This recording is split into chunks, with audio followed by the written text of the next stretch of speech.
salaamun minallahi aleykum wa rahmatuhu wa barakaatu.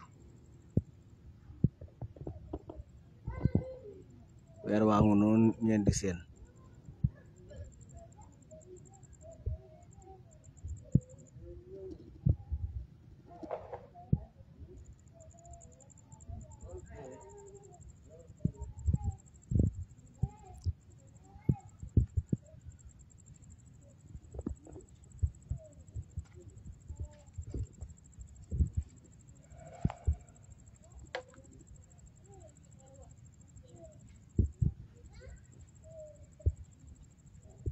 salaamun minallahi aleykum wa rahmatuhu wa barakaatu. mbokk yi ñu ngi leen nuyu di leen siyaar. weer waa ngi noonu ngeen di seen poussière bi moo ko xaw a làq tey dafa xëy poussière moo tax waaye mi ngi noonu. tey la aljuma fukki fan ak juróom-ñaar ci weeru korité di vendredi 26 avril 2024 di fukki fan ak ñett ci weeru biir muy avril. mi ngi noonu ngeen di seen macha allah ñu jëm guddi fukk ak juróom kon ñu ngi ci guddi fukk ak juróom ñett weer mi ngi ci li ñu tuddee ahdab mutanaqis mooy léegi leer bi tàmmeel naa féete penku direct liy làqu ci weer yu tàmbali féete sow. mi ngi noonu macha allah poussière bi nag moo ko xaw a làq mu xaw a lëndëm noonu. nit ñi moom xamul soppi ku leen dañ ko laaj waaye li poussière bi rek li moo ko def nii.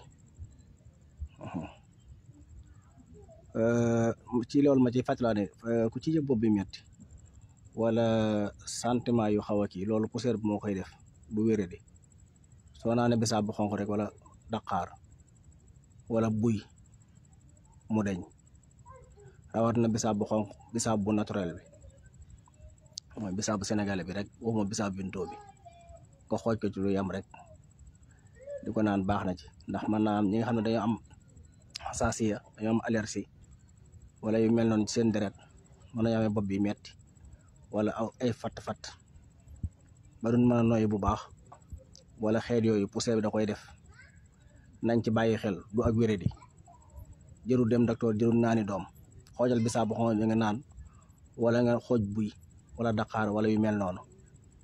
weer waa ngi noonu poussière tey bi mooy waral loolu. poussière bii nag moom lañ tuddee xubaarul jaww mooy première matière bii tax mu mën a taw waaw mooy première matière bii tax mu mën a taw. jaar na tamit ci réew yu bari avant mu yegg si fii depuis ca weeru mars ba léegi mi ngi dox ba ni mu àggee lii bi ba ni mu jaaree woon Mauritanie ba ni mu àggee Sénégal du normal du dara. dafa bokk ci taw bi dafa am ñetti xeet yu koy composé poussière bi ci la bokk. li ñuy tuddee faxaarul maa yi jóge ci géej ci la bokk ak ngelaw li koy puus yooyu ñooy composé taw bi.